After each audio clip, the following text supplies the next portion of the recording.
Right now on this special episode of Full Custom Garage, Master Metalman Ian Roussel goes back in time. We're gonna go traditional on this, or at least as traditional as I can muster. Created in 2005, this film captures the rebirth of custom culture and features a classic build by Ian Roussel. My favorite thing is that you can take something that people will recognize and just warp it into something that they don't recognize. Also featuring a creative cast of characters. I can just keep learning. That's why I hang out with Ian, because he's just a maniac when it comes to this metal work. Plus the Burbank Choppers Car Club and many more. It's like a time machine in a lot of ways. Full Custom Garage presents Back from the Dead.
If this was 1955, the kids back then couldn't afford a $10,000 paint job, just like we can't now, you know?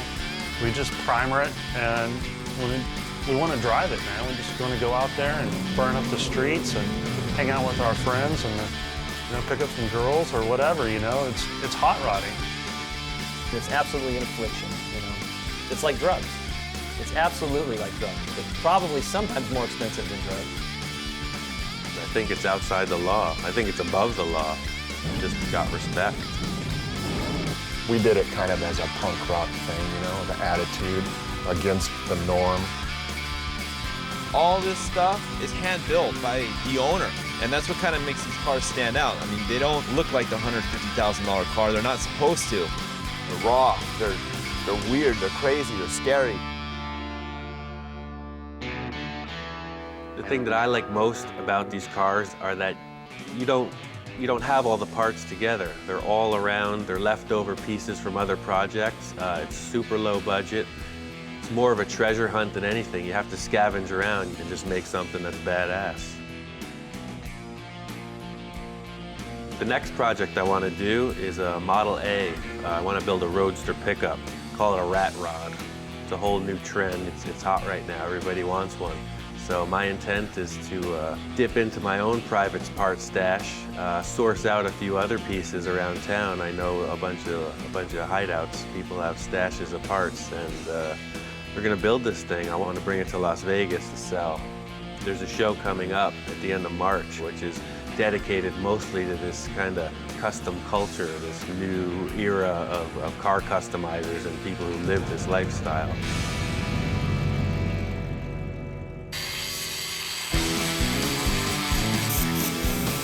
The most important thing for me was to lay down the line of the car, and I want it to be utterly low. I want it to be so low it was almost undrivable, because I think that looks the best. So I just stepped the chassis way up in the back. The rear end, a lot of people run a Buggy spring. I didn't have one, so I took these coil springs and made the chassis to fit that. The most important thing for me was to take all the pieces and get a rolling chassis and make it ready for all the body and the aesthetic parts. I guess for me, fabricating is it's just sculpting. That's all it is. An artist sculpts in clay or wood or whatever. I sculpt in metal. How would you describe the spider car? I built that car for Viva last year. If I was a cartoon character, I'd be a supervillain, and that would be my car. I think some people might have a problem with it because it's not traditional. It's made of all old parts, but it doesn't fit the mold. It's not what a guy would drive in 1955 in high school.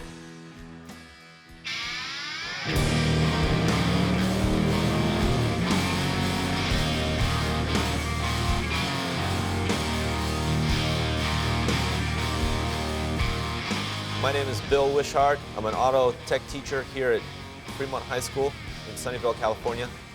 So take a look, guys. 2 weeks for the dually deadline, all right? That thing's got to tow a trailer to Vegas in 2 weeks.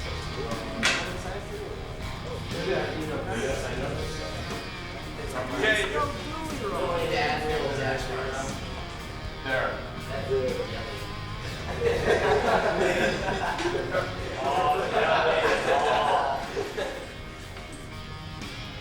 There, happy?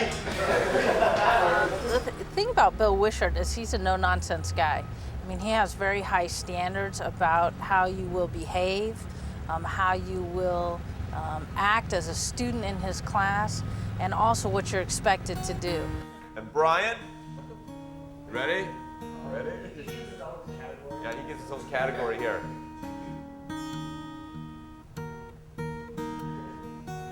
Okay, so you get to wire the whole front of the truck. You guys ready? Yeah. All right, let's do it. Got in an accident over the summer and the work truck got smashed, so I've been out of a truck. So the kids, you know, have been able to put this whole truck back together, and it's going to Las Vegas in a couple weeks. We're having a big car show and band event called Viva Las Vegas. You know, they have enough pride that, you know, if I give them a project like this Chevy truck that we're building, you know, they'll be stoked if it made it clear to Las Vegas and back, you know, because they made it happen. That's probably what started it, just this class. If I didn't have this class, I wouldn't be in the cars. I wouldn't be this far. I wouldn't have this car. This is a 1954 Chevy, 210 Sedan, and when I bought it off my friend for $800, brought it here and basically tore the whole thing apart, put the engine in, new rear axle, new tires, just basically the whole thing. I was sitting in some guy's backyard for like 20 years. I'm hoping to take it to Vegas. I don't know if it can make it.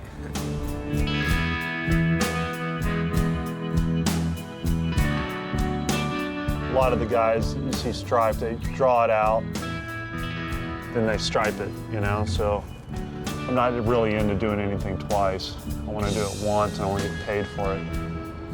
If I do it twice, I want to get paid for it twice. I'm really into being fast and symmetrical. My dad striped when he was a kid. My mom was an artist, and you know, kind of taught myself. And I finally met a guy that did it for a living, and he pointed me the way, showed me how to load my brush properly and stuff like that. And it was like overnight, everything changed. I think I'm done.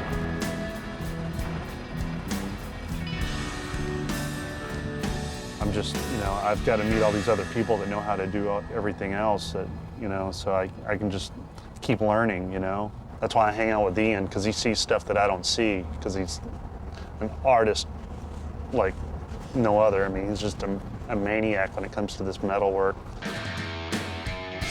Set up a couple of these gussets. We're gonna run it along the entire length of the arm here. The most important thing to me right now is to make sure that these things don't break. A lot of them have been sitting around for 30, 40, 50 years, not being used. I don't know how strong they are. My first idea was to make sure they were strong. As soon as I did that, I realized it has to look good. And I want it to look good and old, like it might have happened back in the day. I hope somebody with a lot of money really likes it.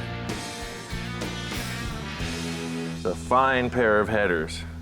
I'm gonna ruin them by cutting them apart and putting some silly contraption on that I create.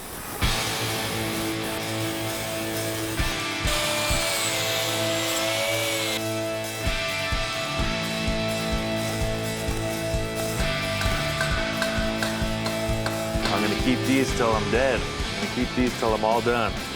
So Maybe I'll put a little bit of me into this and hopefully it'll stay there. Whoever wants the car can just unbolt them, but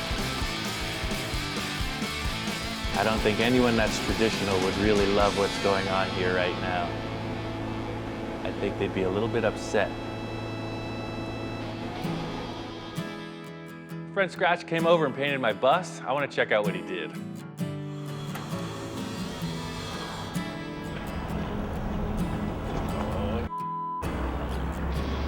don't know what this is going to cost. It looks great. You said do what you want, but I didn't really mean that.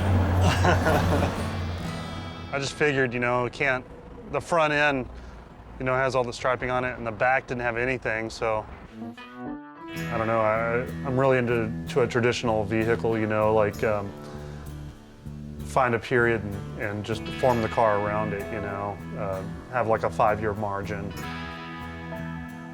This is kind of my pride right now. I know you can't tell, but it's going to be a car that was actually a painting of Keith Wiesner. You're asking me if my art's influenced by what I see here or the other way around, and it's both. It kind of just keeps going. Like I'll see something and it'll turn me on, and I'll go home and do a drawing of something like it, but it won't really be the same thing. And somebody else will see that and they go, wow, that's neat, I'll build a car like that. And they take it a step further, and then it just keeps getting translated back and forth. So it's a 26T, tall T. I chopped it 12 inches, shortened it 4.5, and put a Model A cowl on it. You'll look up over the top of it when you drive it like a monster would. It'll be a car called Cherry Pie. This is my booth of wares here, and I got all my posters and shirts and stuff that we sell. Well, when I was a little kid, my dad had all these old Rod and Customs and different magazines, and that's what I used to look at when I was a little kid, even though it was the 70s. You know, I wasn't that into all the stuff that was going on in the 70s because I was at home looking at all these 50s Rod and Customs and stuff. This is my 50 Ford. It's a sedan and it's chopped. It looks a little more like a coupe now. Roof was shortened up a little. It has a 50 Mercury style grill opening. Grill bar made from 51 Ford grill components. I've had this since I was in high school. Just been working on it ever since. It's just kind of a long-term project. When I built my first custom car, I got the car going, it was pretty much done, and I didn't know what to expect. Drove it down to Paso Robles, and I was surprised to see that there were other people out there doing the same thing that I was. And that's how I found the Road Zombies, was, you know, I noticed their cars, they were, you know, very similarly built to mine, and, you know, just kind of started talking to them, and, you know, they were cool. They invited me to park with them at Paso. We've got about, I would say, 17 current club members with two prospects going on right now. One of the prospects right now is a fellow named Steve Cavallero. It's a great lifestyle, it's a great hobby for me, and I'm stoked that I got into it, and I've met a lot of cool people, and it's actually the hot rod stuff has really got me more into art, so I'm starting to do a lot of more painting, and I just love the creative side of all these guys and what they've done.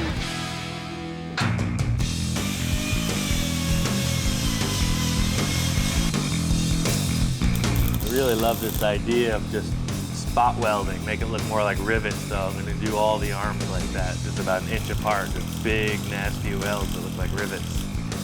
Big rivets makes me think of tanks, planes, military stuff, super industrial, so I'm going to make it look that way.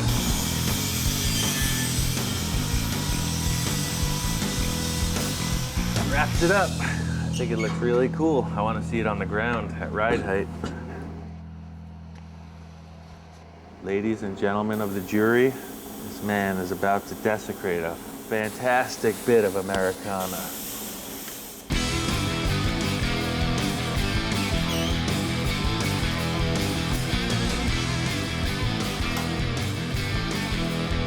Is that I tend to get carried away cartoony.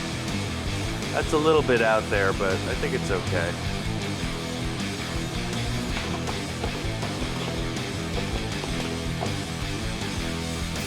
Okay. It's a 302, it's a small block Ford motor. I don't know where it came from, but it's all rebuilt and new. Yeah, this should make the car go at least 700 miles an hour.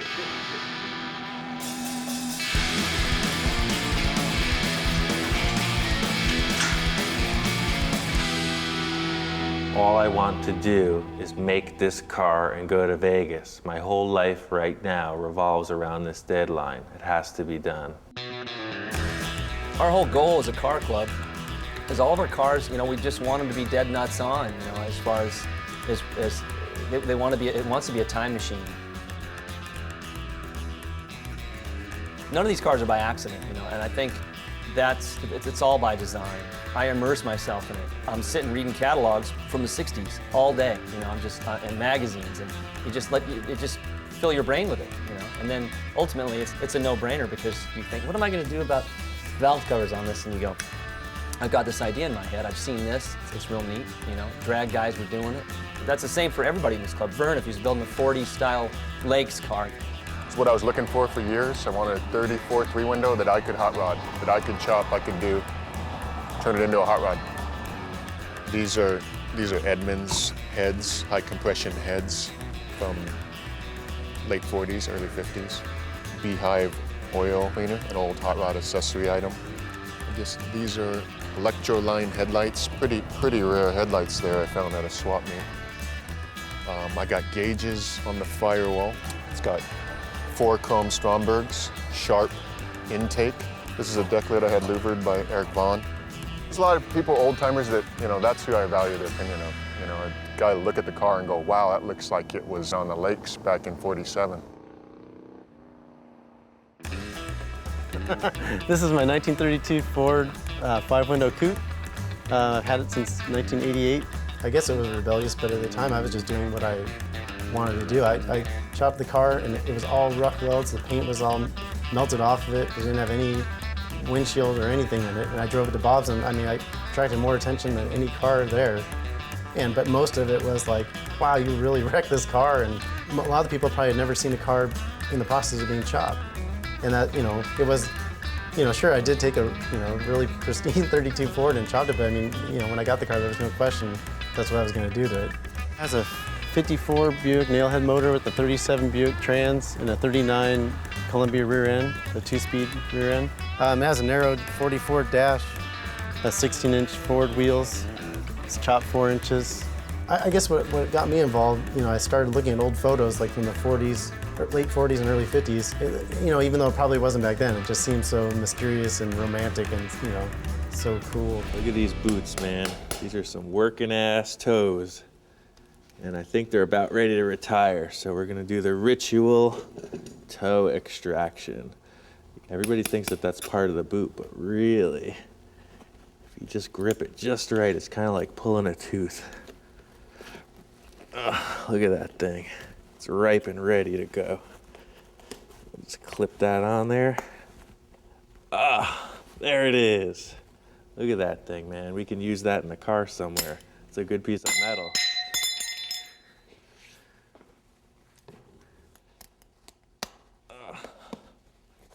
Yeah, look at that. There's a sock in there.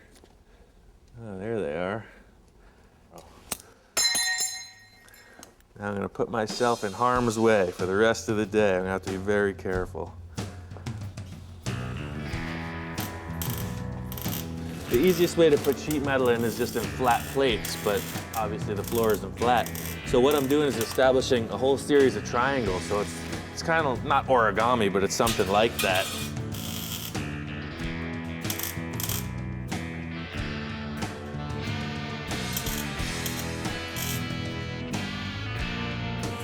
Thought I was gonna do this setup with the jagged, burned out stuff, but I don't like it. I'm gonna put it something a little bit more conservative. So I'm gonna start by making a square tube frame that surrounds this license plate.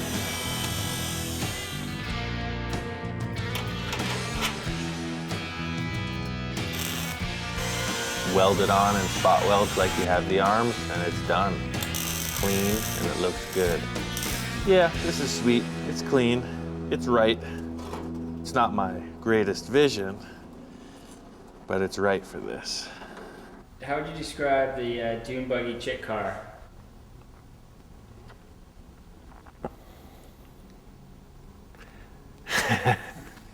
That car is just, that car means so much to me, dude. It's, that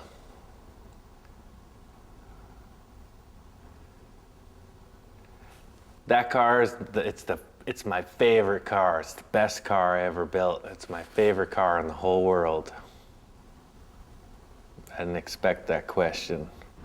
My ex-best friend, ex-girlfriend, she was a super rad artist, painter, sculptor. She said, well, why don't we make a flying dune buggy? I said, what? Yeah, like if Amelia Earhart met Tank Girl, and they got together and made a dune buggy, this is what it would be. A lot of workmanship, a lot of skill, but you know, it ain't cool. It just isn't. My father was working in this building doing construction. He got friendly with the janitor, and the janitor would give him cases of toilet paper and tampons, because that's, you know, all he could hook him up with. He was a janitor. So we always had all these boxes of tampons around, and I had to make these huge fiberglass shapes, and I didn't have enough material. So I mocked it up with some paper mache on the outside, and I took the tampons and threw them in the fiberglass. And they sucked full of this stuff, and I just laid them on. So it's kind of funny that it's a chick car, and it's made out of tampons, the whole rear end. Now this is a really big pizza box. Always order the extra large if you have to make any templates for a pickup truck bed.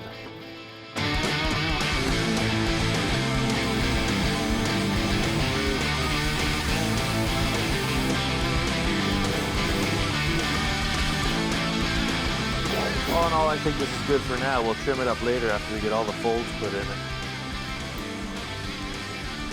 This type of forming with the metal, it strengthens it. I'm designing so that it looks cool too, but it's mainly for strength because I want this lid to be able to hinge up and support itself. So these will really put a lot of strength in it.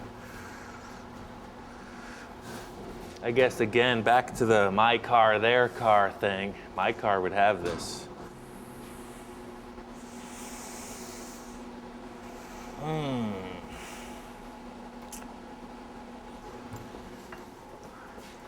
How do you know when it's right? I don't know that it's right. Call me in an hour. Maybe I'll just rip this thing and throw it in the garbage. This window frame, I made it from an original '39 Auburn windshield. I modified it to fit this car. I want to use these two cool old gauges. I don't know where they came from, but got oil pressure and water temperature. I don't know what this ashtray is from, but it's pretty cool looking. All right, that'll help you with your nicotine fix. And now for your alcohol fix, I think we'll install this fine bottle opener on the dashboard too. The police love to see that. I thought it would look cool to have the same kind of spot welded look like we did with the arms. A car, like any art piece, is an entity unto itself. You want to have a continuity. This is what's left of the original steering wheel. I don't know what year this came from, but obviously it's very old. It's just going to be too big. It's probably going to be up like that. It's here. Just change it around. I guess my favorite thing about the old tools is that it's not with mass production in mind. It's all about the handcrafting. So you get a lot of tools left over from industry that don't make money for people, so you can pick them up cheap.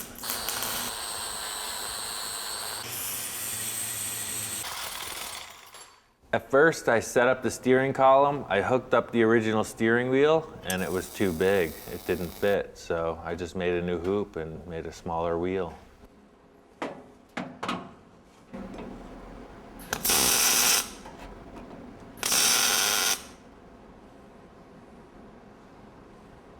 I mean, now that it's starting to look more like a car, I'm thinking about the paint, and of course I was originally going to go with like flat black with red accents, but after seeing the dashboard and how cool it looks, I think I want to see what this will look like when I shine it up.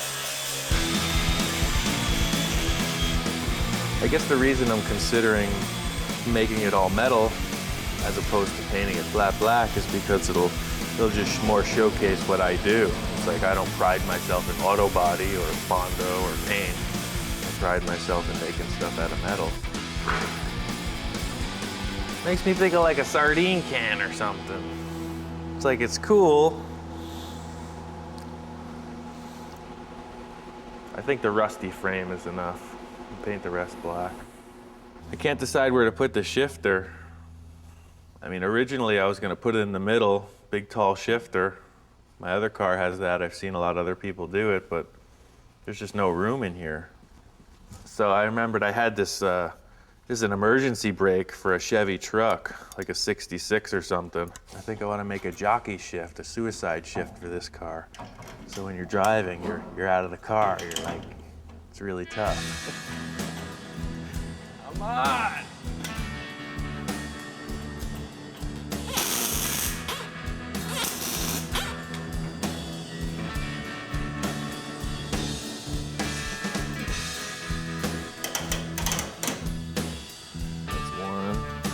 Two, drive, neutral, reverse, park.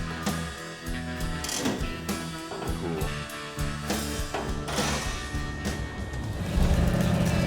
If we pick a certain era of a hot rod or a custom and the time frame of when that car might have been built, and then we just basically adhere to that year or group of years and build the car within those parameters. My name's John Fisher, and been a chopper member for the full life of the club. And this is my 36 Ford. It's all done 40 style, kind of motorboat style. It's been chopped, 40 Ford fenders, and the taillights have been changed, and now they've been blended into the tail guards. And everything's been shaved. It was my initial design, and I kind of researched it. It has a 50 Ford Deluxe steering wheel. You know, it would be in primer, but I've kind of gone beyond primer and finally painted it. And I don't know, it just kind of snowballed. It was hard to stop doing stuff to it. Kind of gives you a feel what it would have been like for a guy driving it, you know, in the 40s or the 50s or the 60s or whatever, depending on what car we're driving. You know, it's like a time machine in a lot of ways, I think. We had these guys on here.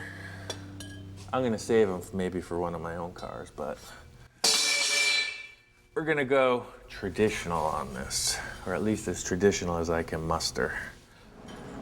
A lot of people talk about Ed Roth. They love his style, his aesthetic style, and he does stuff that nobody even understands, or he did stuff that nobody understands. So that's what I want to do. People understand this. They can relate. Hopefully they'll pay a lot of money for it so I can do what I really want.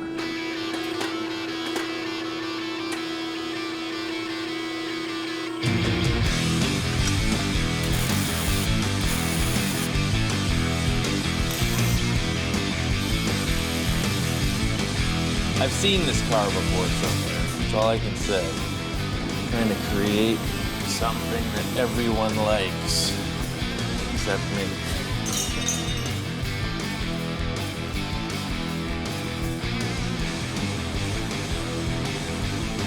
I think it's so done, just like that. Yeah, I decided that these things suck. Change it.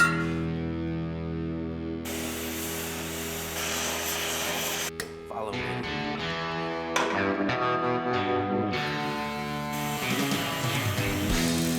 I think aspiring to a traditional build absolutely holds me back. I like the look of it, but I'm not concerned with the year, make, manufacturer. I'm just looking for an aesthetic. And that's what I love about this kind of approach, is that you're not really bound by $1 million paint job. You can change it every week if you want. And it still looks rad.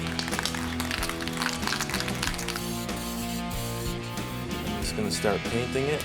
It's gonna evolve into something fantastic. I thought it would look really cool if we left rust in a lot of spots and just put the only gloss paint on the whole car, which is high gloss clear, to just showcase all the old metal. I think that'll look really badass.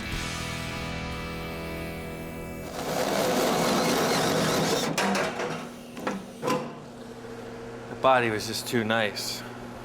I just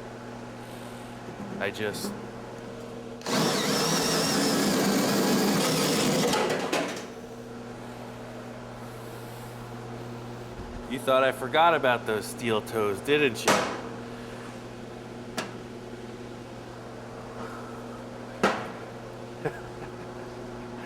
I didn't have a vent for it, you know? You need a little ventilation in there. I think they're perfect. I just knew it would come to me. I knew those toes were gonna be worth something, man. They were too cool to just throw out. My favorite thing is that you can take something that people will recognize and just warp it into something that they don't recognize. That's my super project back there. Probably like in a year or so, I'm gonna start on that. It's a 50 Olds. It's my 55. I had that up and running about probably 8 years ago now.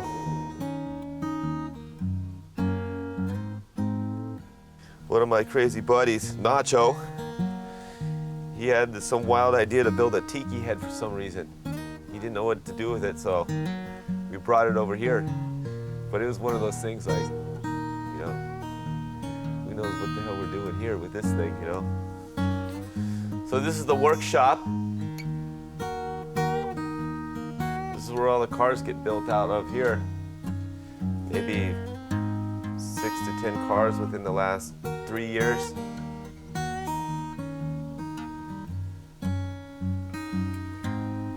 This is where you built this car? Yeah, this is where I built this car.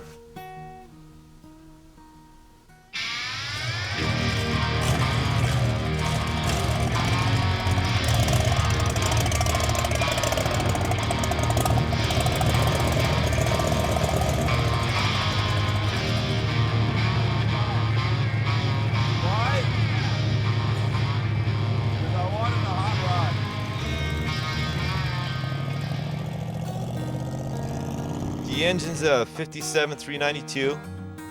The carburetion's 4 Webers. The frame I hand built. Only the front 2 feet are the original Model A frame, and the rest is 2x4 box tubing. 46 Ford steering column, 32 style dash. I chopped it 4 inches. It's got an old roll pan on the back from a 50s hot rod I found in an old man's garage. It was the only piece he saved from his high school hot rod that he had. We get our kicks off of trying to build it as traditional as we can, rather than just buying parts out of a catalog. We're just kind of bringing it back to the roots where it started.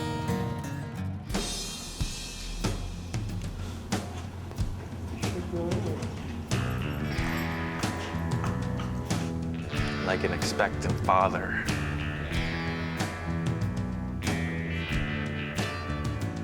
Nervous? Yes, nervous.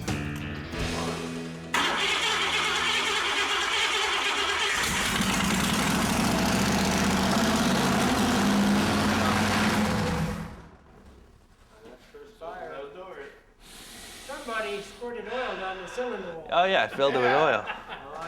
It's the sweet smell of success. I think the artist's struggle is finding out how he wants to express himself, so one day it was black, the next day it was silver. That's all I can say. I was moved to sand the entire car just to see, and I think I like this. I finished off the tailgate here. Just took the remaining piece from this after I cut it, welded it across here, and just put a little bar on the back for a handle. I got some hinges that were just laying around and put them in there. Put some reinforcements and then just sprayed it with undercoat. I'm gonna spray a clear with a little gold flake in it, so it's just a little more dramatic when the sun's on it.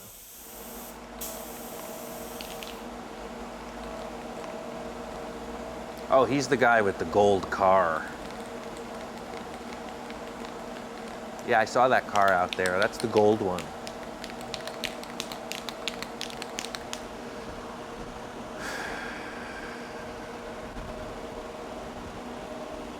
You gotta go. It's almost time. You gotta go.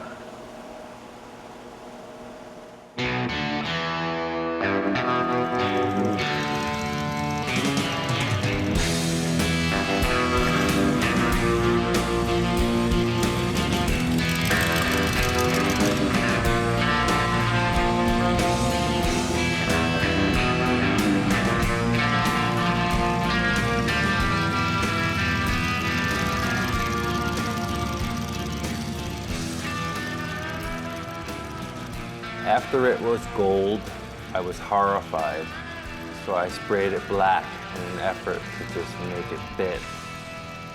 It looked like Liberace. It was so wrong.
The car club, the Shifters from Southern California, throw a car show every year. Their whole deal is a pre-63 car show, all traditional built rods and customs. There's thousands of people up here, hundreds of cars. They turned away 200 cars at the gate this morning that didn't fit the criteria. It's all about the traditionally built custom and hot rod.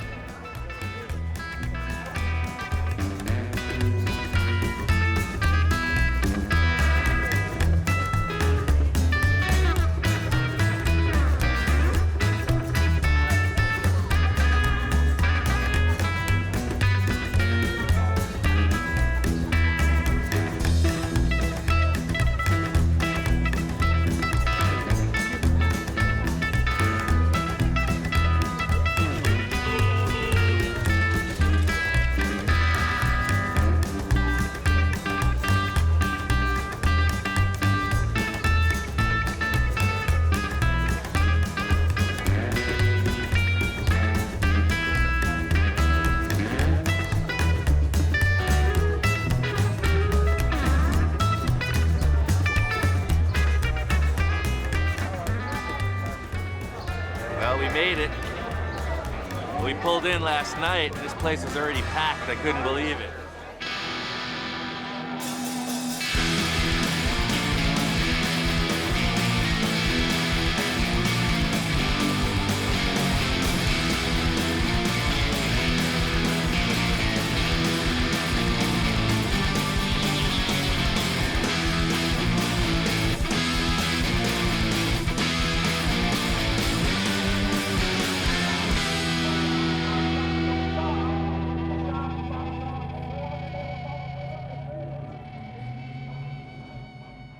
Met the road zombies from up north and saw the giant tiki, and these dudes saved us a spot to park as well. And I guess they dug the car. I guess I was really concerned with that and the whole build, making sure that the people who were into the traditional stuff respected what I did.